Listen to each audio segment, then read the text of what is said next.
Was it really a hockey game if the Jets didn't show up for it until garbage time? I wish the Jets hadn't shown up. UC was working his butt off. He deserved to get the goose egg in this game. But heck, yes, I'm happy that they won. And no, I didn't jinx it for anybody who saw my tweet halfway through the third period. And wait a minute. Are you wearing my hat? Where's your Preds hat? So sorry, Johnny. Please don't be upset. The Preds had such a big win today against a division rival, and the Titans signed a major name at wide receiver. I just grabbed the wrong hat. Everybody's hands go up, way up, as the Nashville Predators, in perhaps the biggest road win of the season, go into Winnipeg, Manitoba, inside Canada Life Center, and they defeat the Winnipeg Jets in a possible first-round preview by a final score of 4-2, a score that greatly gives extra respect to the Jets when they probably don't deserve it at all, as the Preds were in firm control of this game into the latter parts of the third period. UC Saros makes 28 saves. Gustav Nyquist gets a goal and an assist. Roman Josi gets 2 assists. And Jason Zucker scores his first goal as a member of the Preds since being traded, as the Preds extend their point streak to 13 games and inch closer and closer to nailing down a playoff spot. Preds playing for the first time since having 2 full days off from the kookiness that was Sunday in Minnesota. Depending on how things shake out in the standings come game 82 for everybody, this is potentially a first round playoff preview, but with reverse from 2018 with who would have home ice advantage in it. And the Preds need every point they can get coming in with 16 games left to go into this game, 15 games after it, as they still haven't shaken off Minnesota just yet, still a little bit behind them.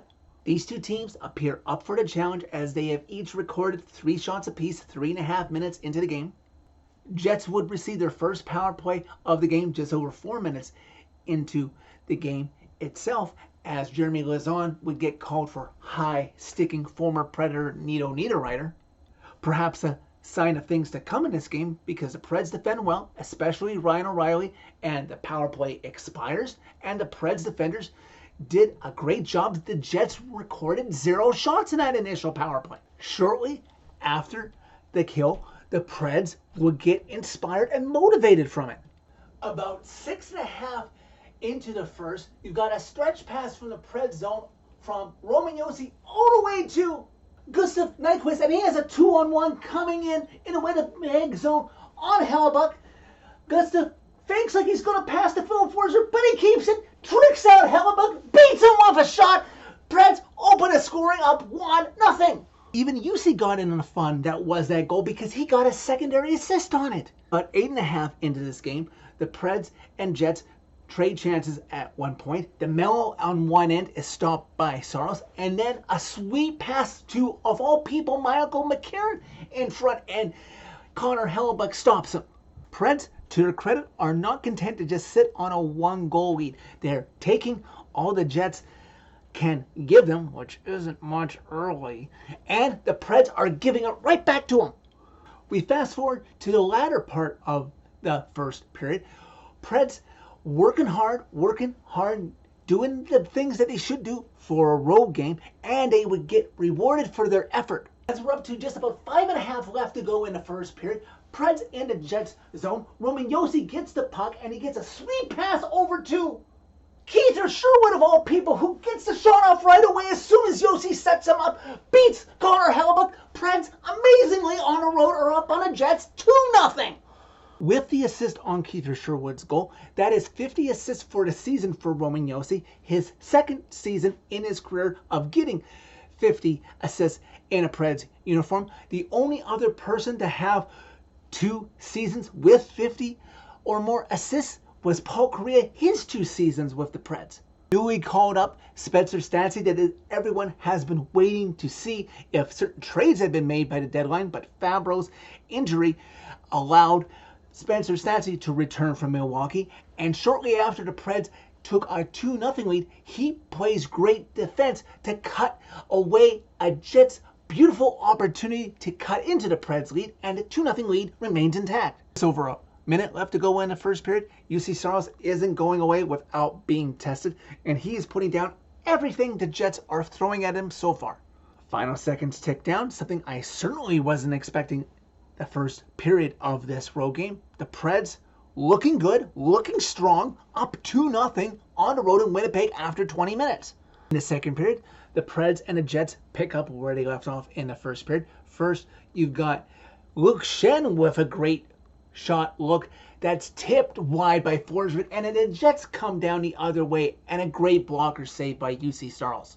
Jets are getting their chances, but to the Preds' credit, they're short and low, and there's no sustained pressure as they're defensively getting out as soon as Saros turns chances aside.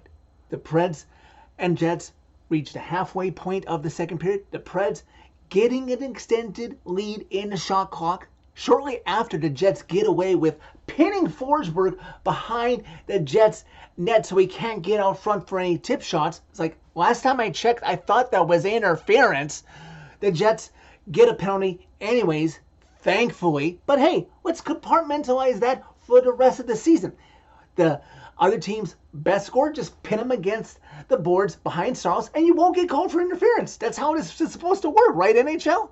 Unfortunately, Preds can't get too comfortable yet because on the power play that they received out of that, they weren't able to make it 3-0.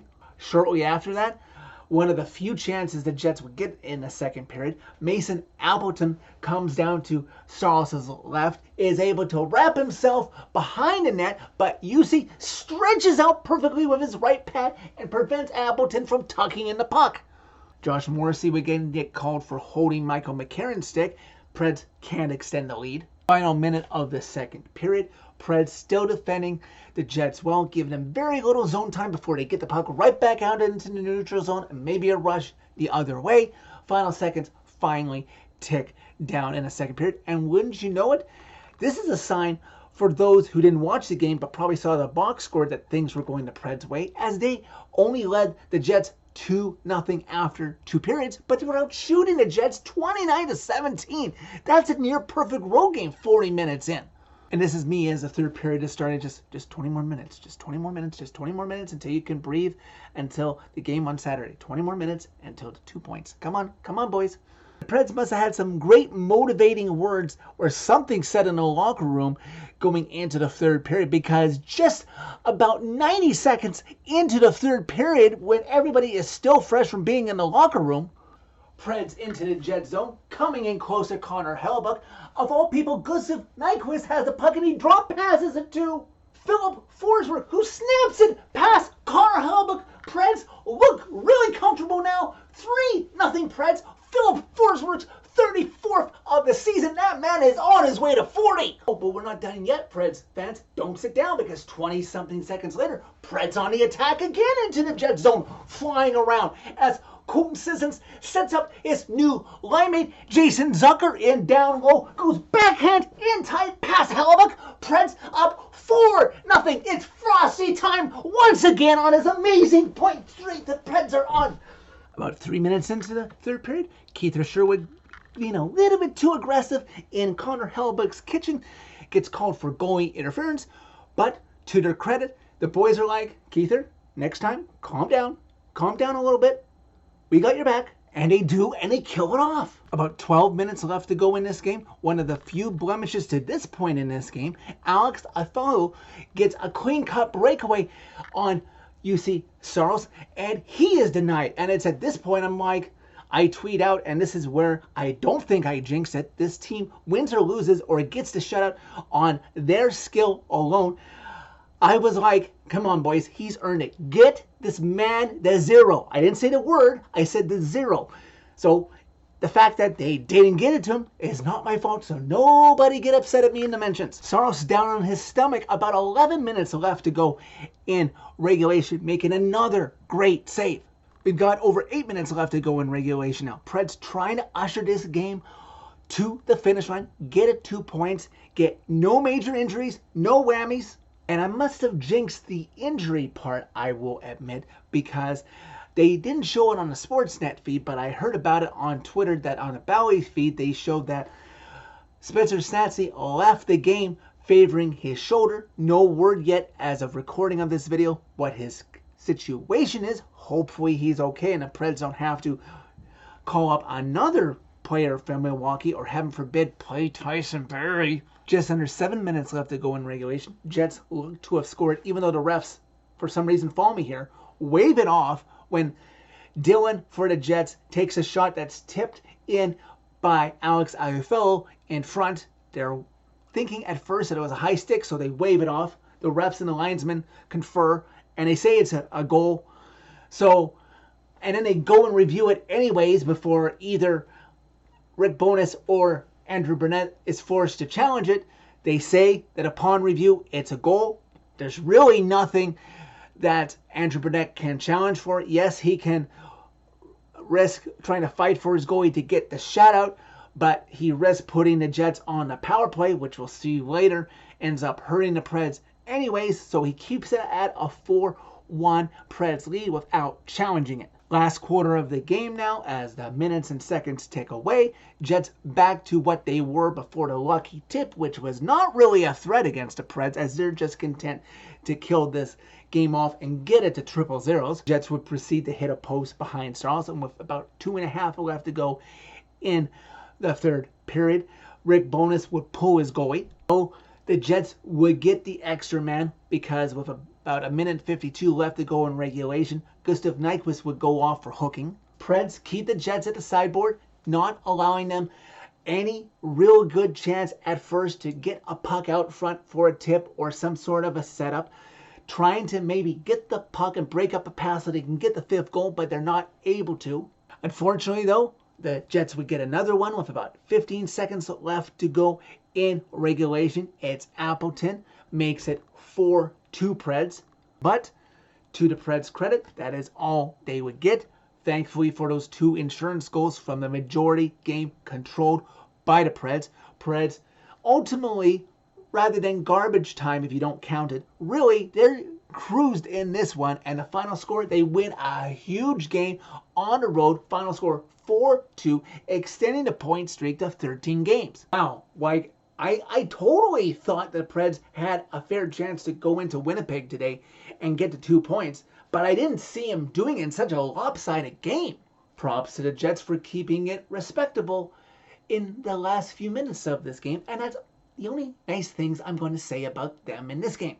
The Preds controlled this game for the majority of it. They clogged up the neutral zone and didn't let the Jets play their game in the Jets' home building. After being happy about this result, I'm left just hoping that Spencer Stastny is going to be okay. The Preds have one more game on this 4-game road trip, 2 full days off to savor this victory before having to worry about that last road game.